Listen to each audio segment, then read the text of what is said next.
नमस्कार किसान भाइयों। आज की इस वीडियो में मैं कवर करने वाली हूँ एप्पल फ्रूट ड्रॉप के बारे में। एप्पल फ्रूट ड्रॉप के मेनली दो पीरियड होते हैं। फर्स्ट पेटल फॉल स्टेज, जो कि 3 से 4 हफ्ते तक कंटिन्यू रहता है। इसको हम पी स्टेज भी बोलते हैं या फिर पेटल फॉल स्टेज भी बोलते हैं। इसका दूसरा ड्रॉप जो है वो लगभग मई से जून महीने में आरंभ होता है, जिसको हम प्री हार्वेस्ट स्टेज की ड्रॉपिंग भी बोलते हैं। तो किसान भाइयों, सबसे पहले मैं आपको बता दूं, ये जो ऑर्चर्ड जो आप वीडियो में देख रहे हैं, ये हिमाचल प्रदेश की कांगड़ा वैली में स्थित है। फ्रूट ड्रॉप के जो है वो मल्टीपल रीज़न होते हैं। लाइक पहला है तो आपका पॉलिनेशन प्रॉब्लम होता है। इसके बाद फ्रूट लोड कैसा है, ट्री न्यूट्रिशन स्टेटस क्या है, सॉइल स्टेटस क्या है, आपने समर प्रूनिंग कैसी कर रखी है, इंसेक्ट पेस्ट अटैक कैसा है उन प्लांट्स के ऊपर, या फिर वाटर अवेलेबिलिटी कितनी है फील्ड में, या फिर ग्रोइंग सीजन में आपका टेम्परेचर कहाँ तक जाता है।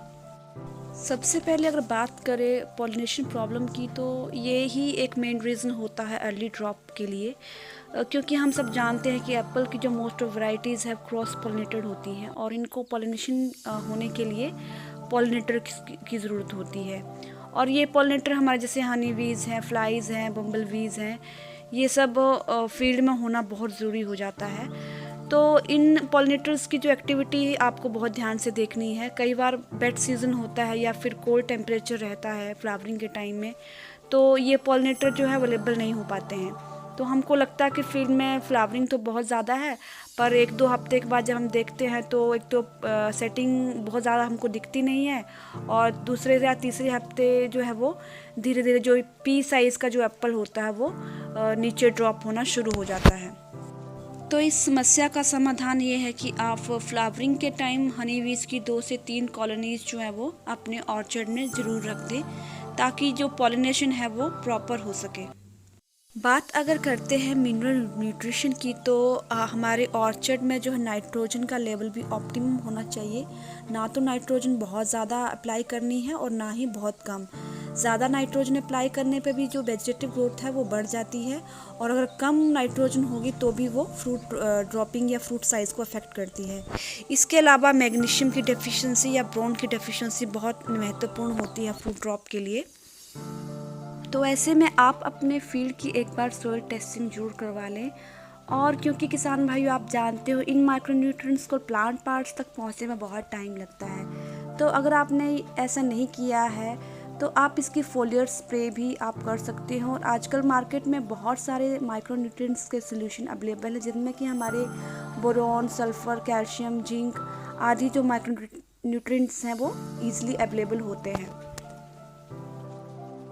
इसके बाद बात करते हैं समर प्रूनिंग की। तो बहुत ज़्यादा हैवी समर प्रूनिंग आपको नहीं करनी है, क्योंकि अच्छी क्रॉप के लिए लीफ रेशो और फ्रूट रेशो भी इम्पॉर्टेंट होता है।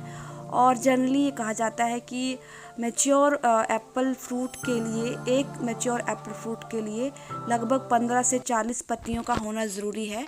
तो आपको बहुत ज़्यादा प्रूनिंग भी नहीं करनी है। इसके बाद अगले कुछ फैक्टर है, लाइक इंसेक्ट, पेस्ट और डिजीज़ का अटैक, और फील्ड में वाटर स्ट्रेस कितना है। इंसेक्ट, पेस्ट और डिजीज़ को कंट्रोल करने के लिए हॉर्टिकल्चर डिपार्टमेंट की तरफ से ऑलरेडी एक स्प्रे शेड्यूल जो है वो निर्धारित किया गया है। अगर आप इसकी डिमांड करेंगे तो इसके लिए मैं एक अलग से वीडियो बना दूंगी। तो इन चीज़ों का भी आपको ख्याल रखना है।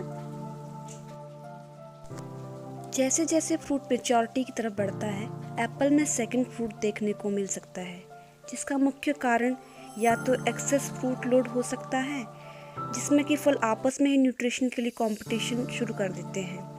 सेकेंडली, इसमें इथाइलिन प्रोडक्शन शुरू हो जाती है, जो कि एक तरह का राइपनिंग हार्मोन होता है। फ्रूट ड्रॉप को स्प्रेस करने के लिए आप NAA का 5 से 20 mg पर लीटर का स्प्रे कर सकते हैं, जिसको 7 से 12 दिन के इंटरवल के बाद रिपीट करना पड़ता है। परंतु ये ध्यान रहे कि इसका स्प्रे आपको संभावित फ्रूट ड्रॉप से पहले करना होता है। तो किसान भाइयों, ये कुछ प्रमुख कारण थे जिसकी वजह से ये फ्रूट ड्रॉप एप्पल में होता है। अगर आपको ये मेरी वीडियो अच्छी लगी हो तो प्लीज़ इसे दूसरे किसान भाइयों के साथ भी शेयर करें, इसे लाइक करें और मेरे चैनल को ज़रूर सब्सक्राइब करें, ताकि मैं आने वाले टाइम में आपके लिए ऐसी बहुत सारी इन्फॉर्मेटिव वीडियोस लेके आती रहूं। तब तक के लिए नमस्कार। जय हिंद, जय जवान, जय किसान।